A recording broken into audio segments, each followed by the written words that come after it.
લોકસભા 2019 આવી. ટીએમસીમાં હિન્દુઓનો જે પ્રભાવ હતો અથવા તો હિન્દુઓ જે ટીએમસી તરફ હતા એમાં ઝુકાવ આવ્યો 32%, અને આ બાજુ ભારતીય જનતા પાર્ટી 57%. એના પછી વિધાનસભાની ચૂંટણીમાં એ ઘટાડો થયો. જે 57% હિન્દુઓ લોકસભામાં ભારતીય જનતા પાર્ટી સાથે દેખાતા હતા એ 50% થઈ ગયા.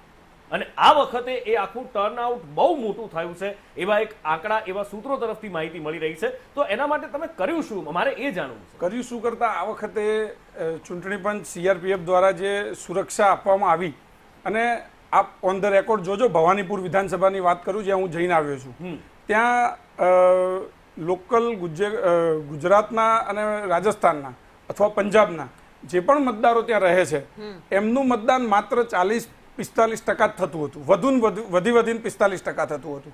એનું કારણ માત્ર એક જ હતું કે દર વખતે ચૂંટણી હોય એ વખતે ટીએમસીના ગુંડા આવે, ત્યાં આખા ફ્લેટ છે, ત્યાં નીચે આવવાનો, ગેટ બંધ કરી દેવાનો, કોઈને બહાર નહીં નીકળવા દેવા, આવી તાનાશાહી એક ચાલી રહી હતી.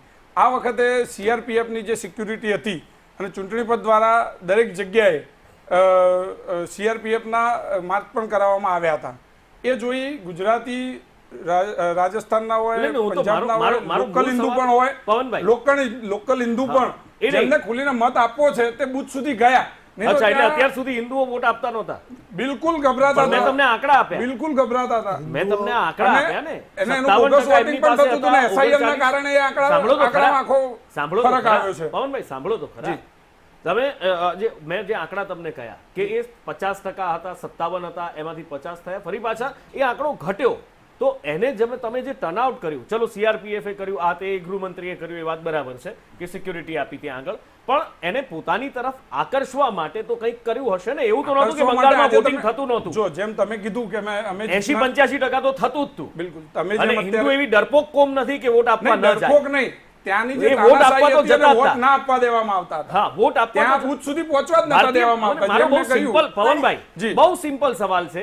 ભારતીય જનતા પાર્ટીની હિન્દુ વોટર્સ માટેની સ્ટ્રેટેજી શું હતી? મારો સવાલ આ છે, બહુ સિમ્પલ સવાલ, સમજો. જો આ માત્ર એક હિન્દુ વોટર્સ માટેની સ્ટ્રેટેજી નહીં, ત્યાં જે મેં આપને જેમ જણાવ્યું એમ ટીએમસીના ગુંડાઓ દ્વારા, ટીએમસીના કાર્યકર્તાઓ દ્વારા ત્યાંની જે લોકલ તાનાશાહી અને ગુંડાગર્દી હતી, જેમ આપણે ભૂતકાળમાં જોયું છે,